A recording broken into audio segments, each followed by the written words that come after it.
नाही नाही, त्याची आकडेवारीच येतं, त्याची आकडेवारीच येते. असं काही माणसं नेमून असं होत नसतं. काही स्वतः काही सांगतात ते 1 लाख आणि काही, परंतु शेवटी ते सरकारी आकडे येतात असं बाहेर, ते आहेत आमच्याकडे पण आहेत सगळे. काय आता 30 जूनला सगळं सुरू झालं आता हे या सगळ्या प्रोसेस.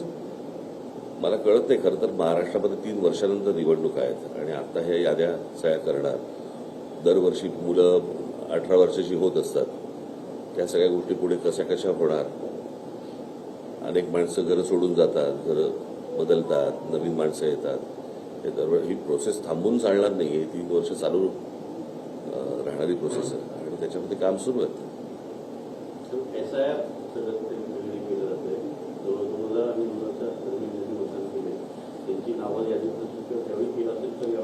नाही, ह्या सगळ्या गोष्टीचा SIRचा सगळ्यात मोठा फटका आज पश्चिम बंगालला, बिहारला, सगळ्या ठिकाणी बसला. पश्चिम बंगालमधनं जवळपास काहीतरी 27 लाख मतं ही काढली गेली काय.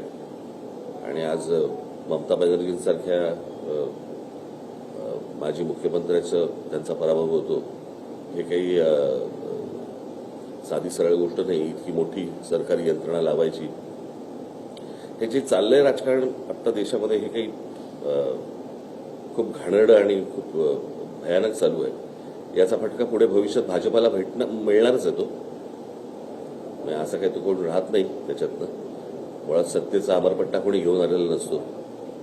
फक्त प्रश्न असा आहे की आपण करत असलेली कृती हा भविष्यातला पायंडा आपण काय पाडतो याचं भान मला असं वाटतं राजकीय पक्षांना जर समजा नसेल, राजकीय नेत्यांना नसेल, तर मला भविष्यातल्या पुढच्या पिढ्यांची चिंता मला जास्ती वाटते. राजकारण काय येतं जातं वगैरे सगळ्या गोष्टी असतात, पण शेवटी आपण कुठे नेणार आहोत महाराष्ट्र, कुठे नेणार आहोत देश, कुठे नेणार आहोत आपण राजकारण.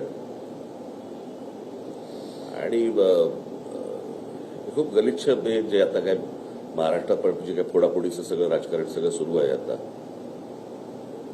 हे काही उमदं राजकारण नव्हे, हे चांगलं राजकारण नव्हे. उद्या सत्ता गेल्यावरती या अशाच प्रकारच्या गोष्टींचा भारतीय जनता पक्षालाही त्रास होईल. त्यावेळेला काय कराल आपण, काय करतोय, कुठपर्यंत जातोय, कुठपर्यंत जायचं, याला काय मर्यादा आहेत की नाही या गोष्टींना. काय मी तुम्हाला एक गोष्ट सांगतो. मी अनेकदा आमच्या लोकांना मी सांगत आलो, ज्या वेळेला आजपर्यंत जगात एखाद्या सत्ताधाऱ्यांनी त्यांचा विरोधक अथवा दुश्मन म्हणता येत नाही पण दुश्मन विरोधक ज्या वेळेला संपवलेले आहेत, त्या वेळेला त्यांच्यात विरोधक आणि दुश्मन तयार झालेले आहेत आणि त्यांनीच त्यांना संपवलेलं आहे. ही प्रक्रिया भारतीय जनता पक्षामध्ये सुरू झालेली आहे. त्याच्यामुळे बाहेरचे विरोधी पक्ष तुम्ही संपवणं हे सोडून द्या, परंतु आता तुमच्यात जे विरोधक निर्माण झालेले आहेत याच्यातनं तुम्हाला जो त्रास होईल आता, तो तुम्ही पण बघत राहा. आणि हा जगाचा इतिहास आहे. समोरचे तुम्ही विरोधक संपवलेत की तुमच्यात विरोधक निर्माण होतात. आणि पाठीच्या काळातही तेच झालं होतं. अनेक वेळेला ह्याच गोष्टी घडलेल्या आहेत. ऑपरेशन टायगर 2-3 खासदार झाले. सोमवारी परिषदेमध्ये सरकारच्या विरोधात काय प्रश्न विकत घेणाऱ्यांचा नाहीये, विकल्या जाणाऱ्यांचा आहे.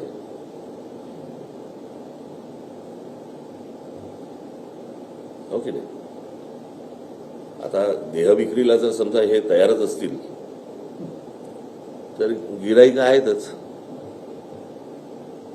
आणखी 14 आमदार आणि ते घाणेरडं चालू आहे.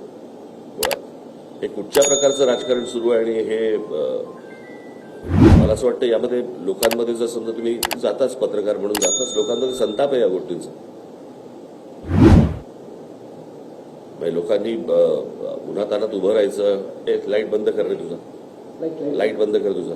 एवढ्या लाईटमध्ये तुझा एवढासा काजवा काय टिप करतो रे मोबाईलचा.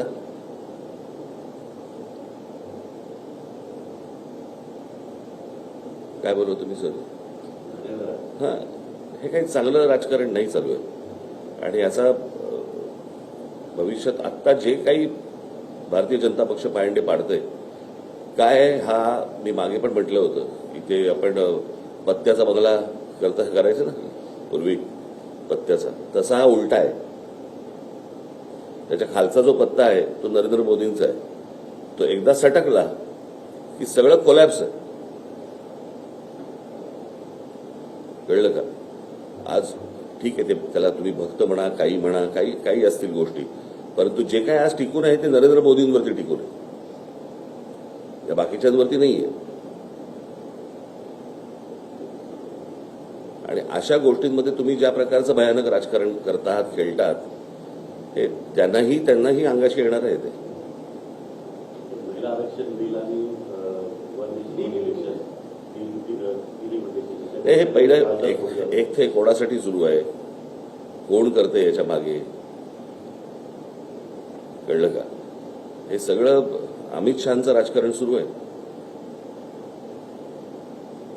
मी मागे आता माझ्या भाषणात म्हटलं नाही का, आता शिवसेनेचे 6 खासदार फोडले, भाजपमध्ये का नाही गेले? टीएमसीचे 22 खासदार फुटले, वेगळा गट का केला?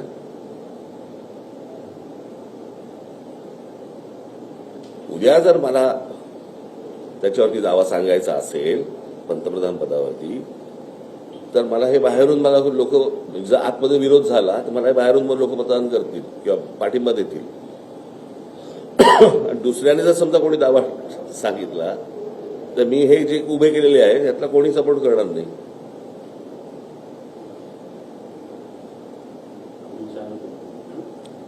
नाही, मी मगाशी म्हटलं ना, ज्यावेळेला तुम्ही समोरचे ज्यावेळेला विरोधक संपवता त्यावेळेला विरोधक हे तुमच्या दुश्मन तुमच्यातच तयार होतात. ते चित्र आता तुम्हाला महाराष्ट्रात आणि देशात सर्व ठिकाणी तुम्हाला दिसेल, अगदी खालपर्यंत दिसेल तुम्हाला. बेधुंद सत्ता ज्या वेळेला येते त्यावेळेला माणसं अशी वागायला लागतात.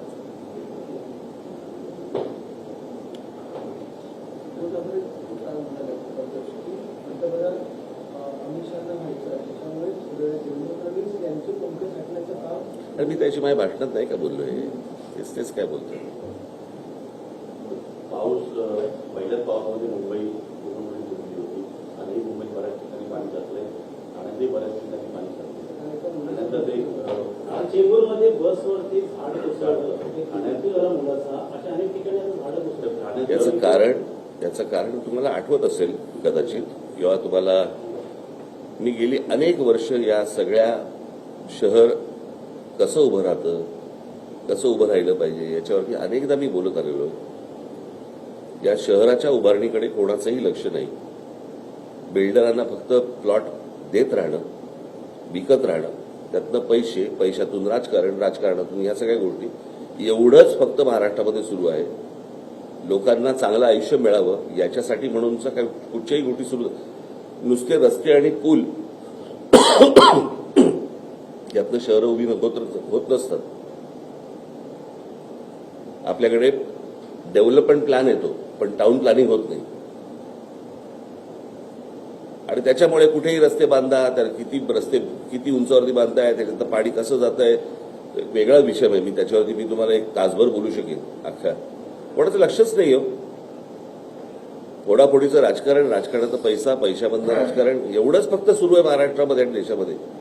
निवडणुका.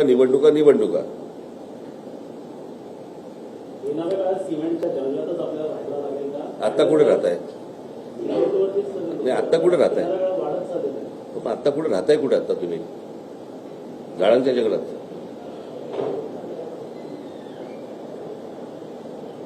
कारण याला काही आकार उकारच नाहीये, कोणाला माहितीच नाहीये काही. ठाण्याची वेगळी परिस्थिती आहे. दर पावसाळ्यामध्ये किमान 12 ते 15 ठाण्याची जुनी झाडं ती पावसाळ्यात पडतात आणि 9 वर्ष सुद्धा 9 काय करायचं त्याला? तरी विकास केला असं सांगितलं. तुम्हालाही दिसतोय, मांडा. चॅनल आहेत ना तुमच्याकडे. गरजा हिंदुस्तान चॅनलला सबस्क्राईब करा आणि ताज्या घडामोडी जाणून घेण्यासाठी बेल आयकॉनवर प्रेस करा.